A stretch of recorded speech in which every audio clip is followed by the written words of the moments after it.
Une question de Rob Maff. Bonsoir Monsieur Asselineau, j'ai une question concernant votre positionnement par rapport au référendum de la Nouvelle-Calédonie. N'estimez-vous pas normal que le peuple calédonien décide de son propre sort?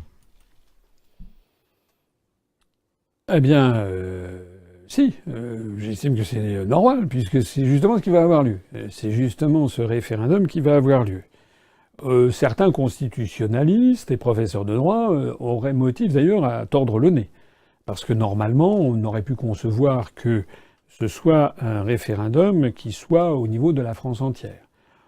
Il y a quand même des spécificités locales qui justifient que ce soit les électeurs de Calédonie qui se manifestent, qui puissent voter. Il y a quand même un autre problème plus grave quand même, du point de vue du droit, c'est que, conformément aux accords dits de Matignon, le corps électoral est un corps électoral qui est très particulier, puisque tous les métropolitains qui ont pu s'installer en Nouvelle-Calédonie depuis plus de 10 ans, enfin depuis moins de 10 ans, excusez-moi, ou moins de 12 ans, je ne me rappelle plus, n'ont pas le droit de vote. C'est-à-dire que c'est un territoire de la République française, où des Français qui ont pu s'installer à Nouméa, ou au Mont-d'Or, ou à la Tontouta, ou à Bourail, ou je ne sais pas où, il y a 10 ans, n'ont pas le droit de vote. Voilà. Donc c'est quand même assez un peu choquant du point de vue des principes. J'en comprends la finalité politique. Donc, eh bien, il va y avoir un référendum, et puis il faut que les Calédoniens, du moins ceux qui ont le droit de vote, puissent exprimer leur soutien, soit au maintien dans la République française, soit à l'indépendance. Je vais personnellement me rendre en Nouvelle-Calédonie, sans doute aux alentours de septembre-octobre. J'ai pas encore totalement bouclé les dates, parce que j'envisage d'en profiter pour faire quelques escales dans la région, pour aller voir notamment nos militants qui sont parfois très actifs, comme à Shanghai, à Singapour, ou à Sydney, ou à Tokyo, d'aller essayer de faire quelques stops pour aller dynamiser nos équipes. Et puis, après ce voyage en Nouvelle-Calédonie, à ce moment-là, je resterai en France métropolitaine pour de nombreux mois, puisqu'on préparera les élections européennes. Alors moi, quand j'irai là-bas sur place, la Nouvelle-Calédonie, c'est un endroit que je connais bien. J'y suis allé plusieurs fois, et notamment, j'y suis allé pendant plus de 3 mois d'affilée pour faire, quand j'étais inspecteur des finances, à la demande du gouvernement de l'époque, de Michel Rocard, qui avait demandé qu'il y ait un inspecteur des finances qui aille en Nouvelle-Calédonie pour faire une mission sur la situation foncière de la Nouvelle-Calédonie, qui est, sans mauvais jeu de mots, foncièrement importante, puisque les problèmes fonciers, c'est-à-dire d'appropriation des terres, est le cœur même des problèmes de la colonisation qu'il y a eu, non seulement par la France, mais par le Royaume-Uni ou par les États-Unis, dans la zone dans la zone Océanie. C'est très très important. Il y a deux logiques totalement contradictoires qui se confrontent. La logique de l'appropriation romaine des terres par les hommes, le droit romain, et puis la logique auparavant, c'était la logique clanique avec les clans propriétaires des terres. On aura l'occasion d'en reparler, mais c'est un sujet qui d'une part me passionne, d'autre part que je crois connaître assez bien. D'ailleurs, le rapport très critique que j'avais fait à l'époque, qui était confidentiel et qui avait été déclassé confidentiel, a été publié, rendu public par le Haut-Commissariat sur place, ce qui pose quelques difficultés, parce que j'y avais mis en cause nominativement, dans ce rapport secret, quelques responsables de l'Agence pour le développement rural et l'aménagement foncier qui se trouvent avoir encore des responsabilités aujourd'hui sur le territoire.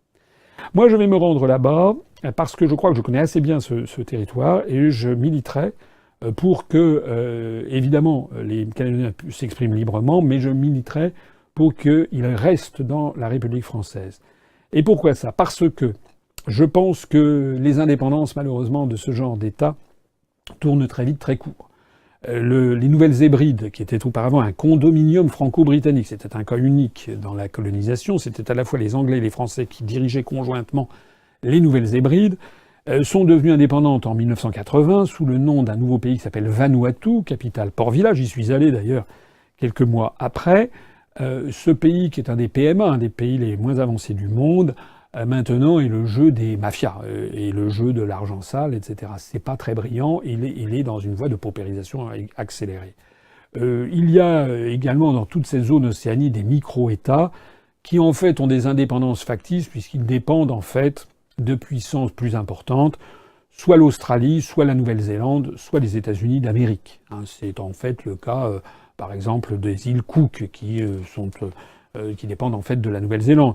Les Samoa, une partie des Samoa sont dirigées par les États-Unis, les Samoa américaines. La Papouasie-Nouvelle-Guinée est complètement tenue à bout de bras par l'Australie. Comment dirais-je, Tuvalu ou Tokelau, qui sont ces micro-États, sont en fait dirigés par la Nouvelle-Zélande. Une Nouvelle-Calédonie indépendante risquerait très très rapidement de tomber sous la houlette soit de Canberra, de l'Australie, soit moins probablement de la Nouvelle-Zélande, de Wellington, soit des États-Unis d'Amérique. Voilà. Ce serait quand même dommage parce que, quitte à faire, autant rester dans le giron français. Et la France est encore même présente depuis maintenant, depuis 1853 de mémoire, depuis la déclaration de l'amiral Février des Pointes, je crois, à Balade en 1853.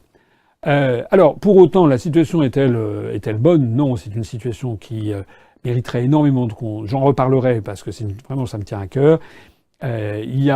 Sur place, il y a une situation de nature encore même si quand même de larges progrès ont été faits avec la création des provinces, notamment la province Nord et la province des îles, c'est encore une situation où il y a de trop grandes inégalités entre la communauté blanche, disons le mot, c'est-à-dire les Caldoches ou les métropolitains, et puis la communauté kanak. Même s'il y a aussi une tierce communauté qui sont constituées des Vietnamiens, des Indonésiens, des Wallisiens, des Tahitiens, qui représentent une partie significative aussi de la population.